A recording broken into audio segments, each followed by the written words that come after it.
좋아요, 구독! 연휴 기간 동안에 가장 걱정이 됐던 건 글로벌 증시에서 좀 돌발적인 악재가 튀어나오지 않을까 하는 부분들이었는데 다행히 무탈하게 지나갔습니다.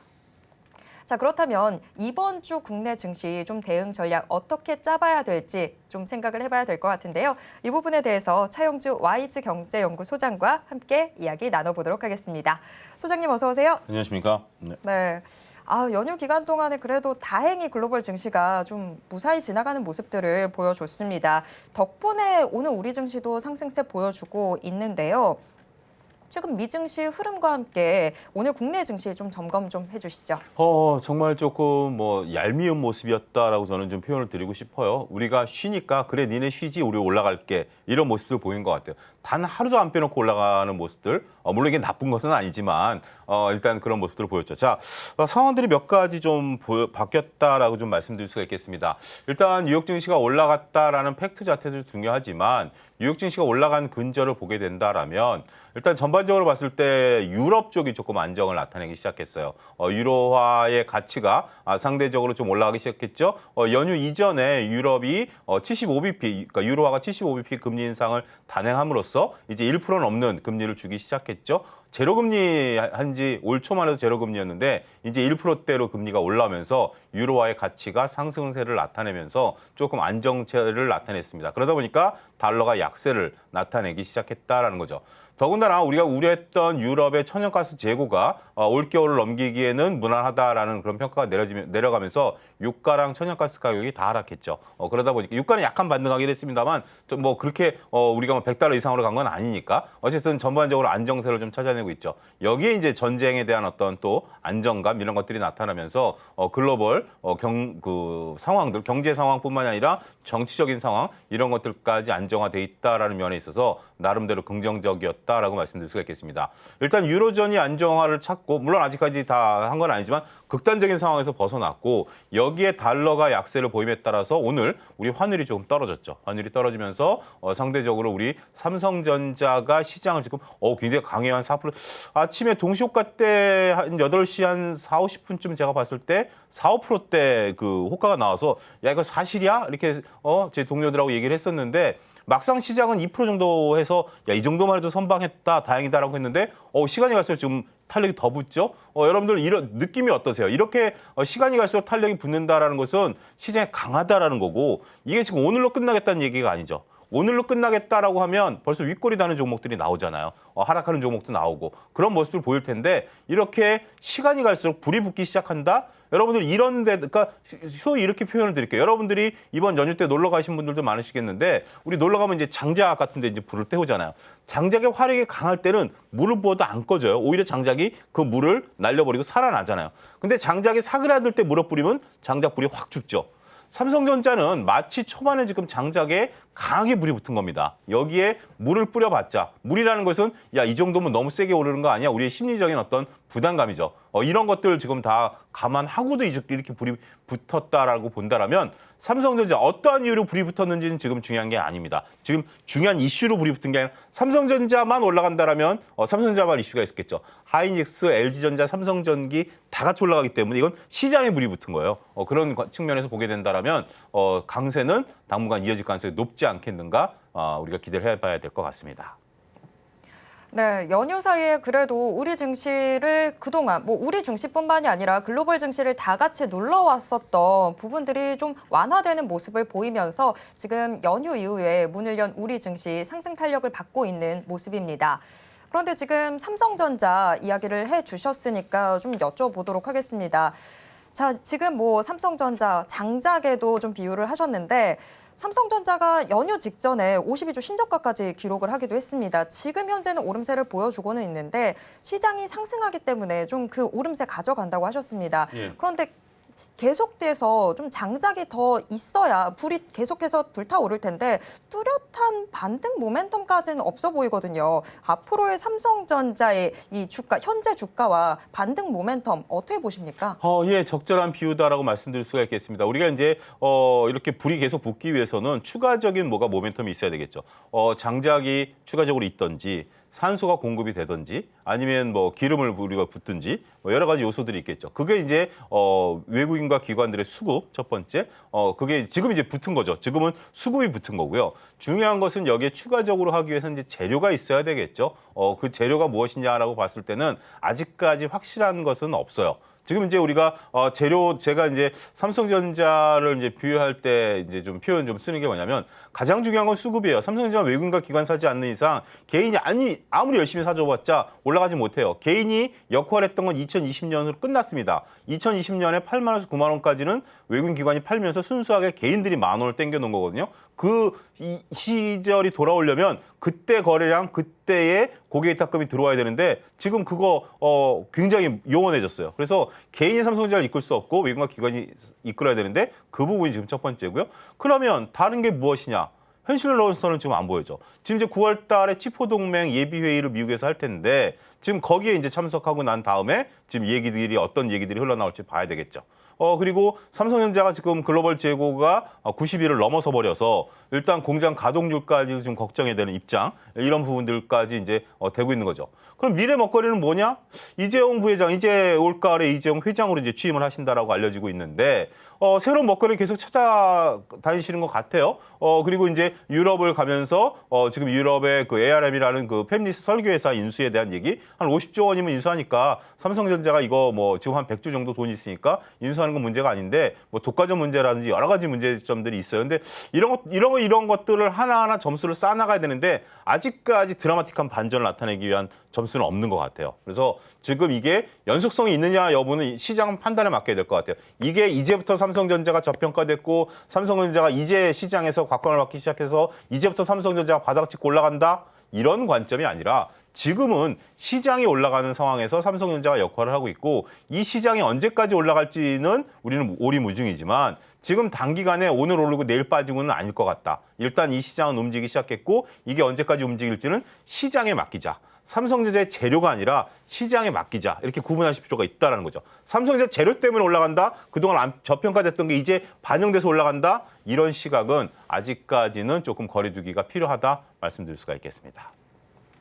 네, 삼성전자 오늘 7거래일 만에 반등하는 모습 보여주고 있는데 단순히 이게 삼성전자 자체가 갖고 있는 힘이라기보다는 시장이 움직이면서 이 종목도 같이 움직이고 있다. 이렇게 평가를 해볼 수 있을 것 같습니다.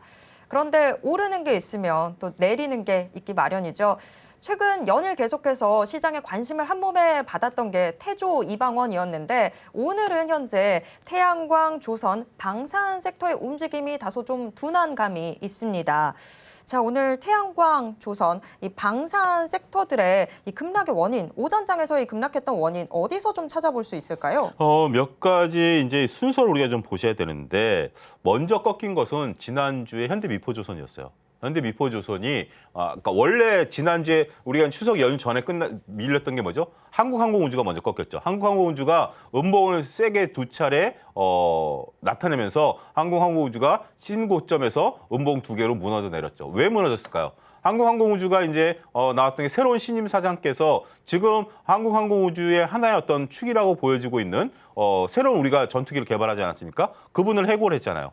임원 5명을 해고했는데 그 부사장님이 거기에 포함이 됐어요. 그분은 그게 산 증인인데 그분의 어떠한 이유 없이 그냥 임원 5명 해고해 그분 명단에 들어갔다는 소식이 알려지면서 야 이거 비행기 앞으로 누가 책임지지? 라는 소식으로 한국항공우주가 이틀 급락해서 오늘 또 급락세를 시현하게 된 건 뭐냐면 지금 주말에 나온 뉴스가 이건 제 워딩 그대로 갖다 온 겁니다. 이 워딩이 틀리기를 바랬는데 지금 우리가 새로운 비행기를 2차례 시험 비행에 성공했는데 후속 계획된 3차례 시험 비행이 취소가 됐어요. 결함 때문에. 그런 부분들이 알려지고 있는데 주요 책임자가 지금 해고가 된 거죠. 그래서 한국항공우주가 밀리고 하나에어로스페이스가 밀리기 시작했죠. 이러한 소식에 오늘 아침에 하나솔루션 같은 경우 한 2, 3%대에서 시간을 좀 보냈었어요. 근데 거기서 이제 남들 다 올라갈 때 2, 3%대 하락에서 멈추다가 갑자기 물량이 쏟아지기 시작했죠. 그러면서 음봉을 지금 나타내기 시작했다라는 겁니다.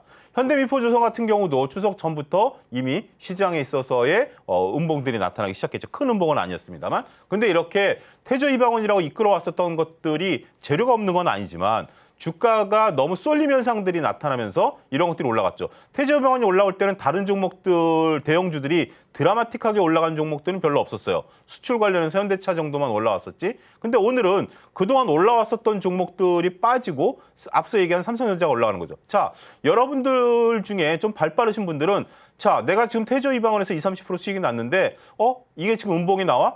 이 음봉이 나왔다라는 게 중요한 거예요. 왜 음봉이 나왔냐가 아니라 음봉이 나타나기 시작하면 야 이제 팔고 삼성전자 사야 되는 거 아니야? 삼성전자가 지금 단기간에 뭐 한 10% 정도 올라갈 것 같은데 저는 그렇게 보는 게 상식적이라고 봅니다. 왜 빠지느냐 원인을 찾는 게 전 중요한 게 아니에요. 지금은 차트가 무너졌어요. 이미 그것은 추석 전부터 나타났던 현상이에요. 몇몇 대장주들이 이유가 있었고 나머지는 나 이유 없는데 빠졌어? 그게 이유예요. 그게 시장이 빠진 이유입니다. 그렇고 그것을 가지고 야 아무 이유 없이 이게 음봉이 나타났으니까 다음에 이게 양봉이 나타날 것이 그건 희망이에요. 그건 팩트를 본 게 아니라 희망을 보고 계신 거예요, 여러분. 지금은 팩트를 본다라면 음봉이 나왔으면 야 이 음봉은 뭐지? 야 이제 곧 상승이 멈췄다라는 신호 아니야? 이렇게 보는 게 팩트 체크입니다. 그렇기 때문에 지금 태저이방원의 하락세는 어떻게 보면 그동안 한 달 가까이 끌어온 단기간의 어떤 상승에 대한 어떤 모멘텀 이런 것들이 끝난 거다라고 봐야 되겠죠. 그러면 이렇게 반문하실 수 있죠. 야, 태저이방원은 우리의 미래 먹거리인데 앞으로 상승하지 않겠어? 언제까지요? 언제까지 수익이 나타나고 언제까지 미래 먹거리를 끌고 가겠어? 이제부터 중요한 것은 실적으로 보여줘야 돼요. 우리가 태저이방원 종목 중에 지금 실적 찍히는 게 있나요? 지금 실적이 여러분들 찍힌 건 하나도 없어요.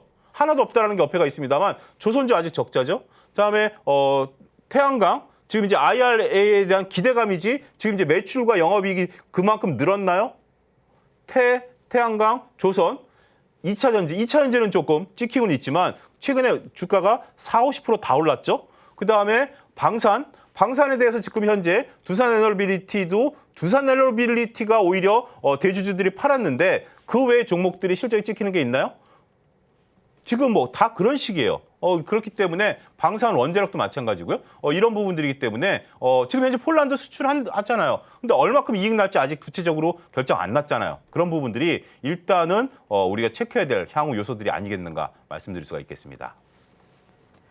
네, 지금 말씀을 좀 종합을 해보면 태저이방원 그러면 이 지금 현재 조정을 건전한 조정이라기보다는 앞으로 좀 이런 흐름이 계속될 거다라고 봐야 되는 건가요? 저는 건전한 조정이 아니고요. 1차 상승 끝났다라고 저는 개인적으로 봅니다. 1차 상승은 일단 끝났고 그렇다고 해서 2차 상승이 없는 건 아니에요. 1차 상승 기대감으로 오르고 2차 상승 실적으로 오릅니다. 이제 제가 조금 전에 강하게 얘기한 것처럼 이제 실적 찍히는 종목들은 다시 올라갈 거예요. 근데 그건 실적이 나올 때까지 기다려야죠. 모든 주식이 그래요. 기대감으로 올랐다가 실적이 찍히면 올라가는 거죠. 우리가 작년 이맘때 NFT 메타버스 모든 주식은 NFT 메타버스였어요. 세상 미래를 바꿀 것은 NFT 메타버스밖에 없었어요. 근데 그게 상승이 꺾인 이후에 지금 대표적인 위메이드 지금 주가 어떻죠?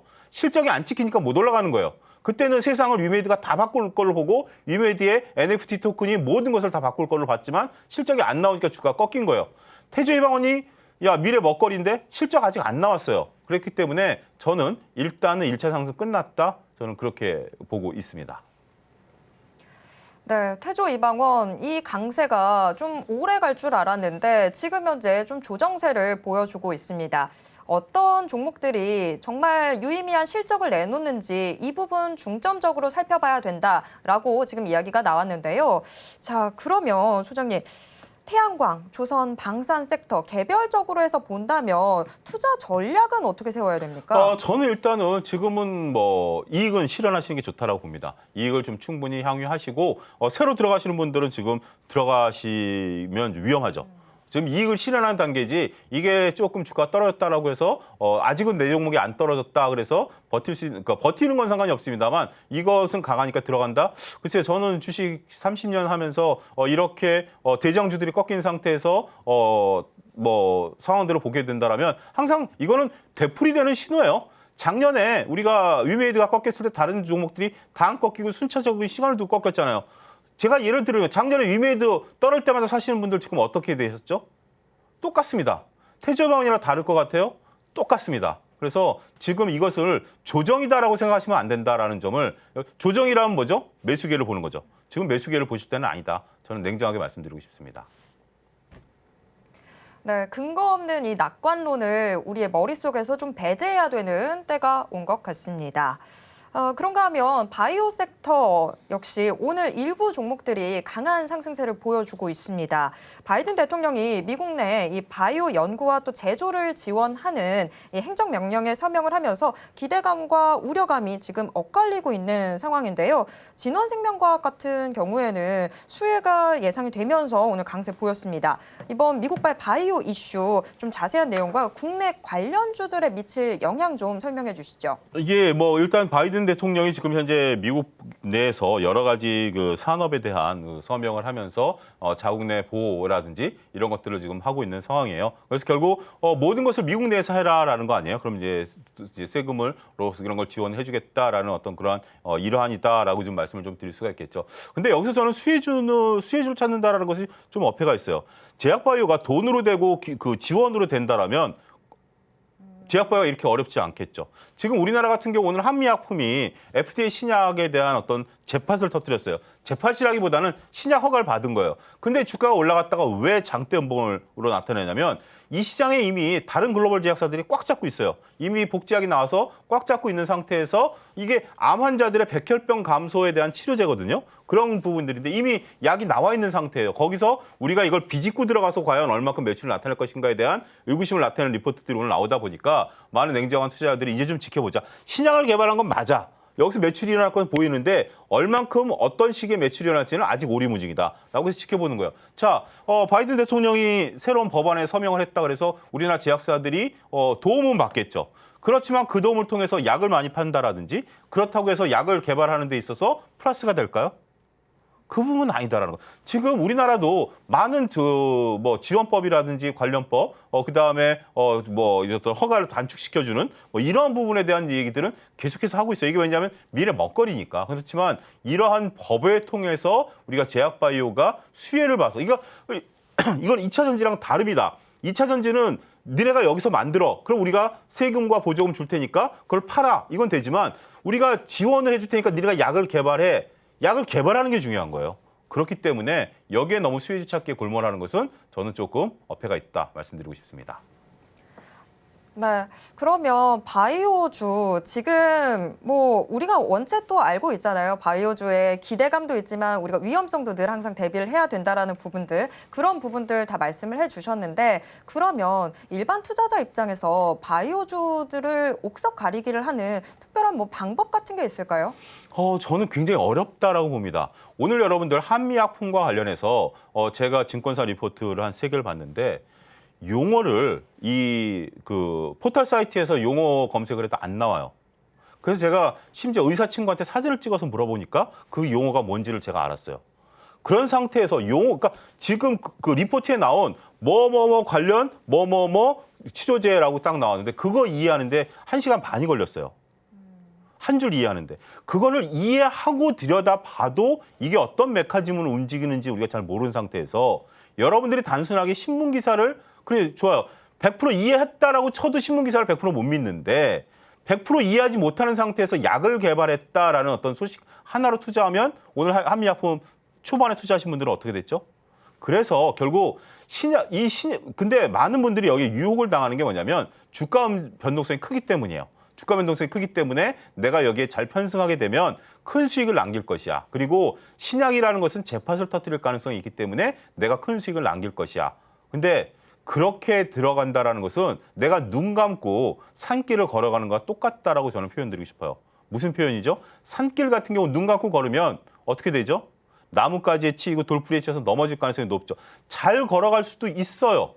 잘 걸어갈 수도 있지만 눈 감고 산길을 걷는 거랑 저는 아무런 차이점을 발견하지 못해서 일반 투자자들이 제약바이오에 대한 전문 지식이 없다라면 이쪽 분야는 거리두기 하는 것이 필요하다라고 말씀드리고 싶습니다. 네, 바이오주 아무래도 우리는 일반적으로 그래도 좀 나한테 와닿는 약들 뭐 이런 것들을 생각하면서 바이오주 좀 손쉽게 접근을 하게 되는데 그런 부분들에 대해서도 경계감을 좀 가져야 될 것 같습니다.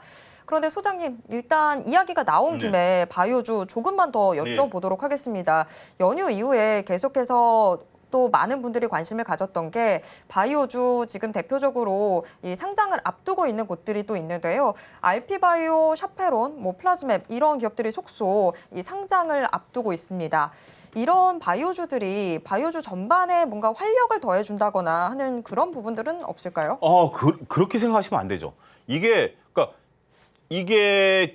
우리가 새로운 것들이 들어오면 기존 제품들이 기존의 회사들이 활력을 받는다. 이거는 전혀 상관없는 얘기입니다. 지금 다른 제약 바이오들이 이미 다 시장에서 나름대로 다 평가를 받고 있어요. 냉정한 평가를 다 받고 있는데 새로운 것들이 들어와서 새로운 것들이 들어오면 새로운 것에 대한 평가를 받는 것이지 다른 것까지 영향을 받는다라고 보시면 절대 안 됩니다. 지금 현재 우리가 2차 전지에서 리사이클 관련해서 종목들이 들어왔잖아요. 그러면 그 리사이클 관련해서 그 종목에 대한 평가이지 2차지 전반에 대한 평가가 달라졌나요? 그건 아니에요. 따라서 여러분들이 가장 큰 이건 중요한 최석기 아나운서의 지적이라고 봐요. 특히 제약바이오 같은 경우는 묻어가려는 경향들이 강해요. 뭔가 하나가 나타나면 다른 쪽에 어떤 온기가 전해지지 않을까? 분위기를 바꿀 수 있지 않을까? 주식은 분위기로 하는 게 아니고 실적으로 하는 겁니다. 실적이 안 나. 지금 현재 그러면 저는 이렇게 말씀드릴 수가 있겠죠. 지금 한미약품 같은 경우 FDA 신약 개발했어요. 박셀바이오 같은 경우 임상 이상에서 신약 개발에 실패했어요. 그럼 박셀바이오는 악영향을 끼쳐서 나머지 제약바이오들이 다 빠져야 되나요?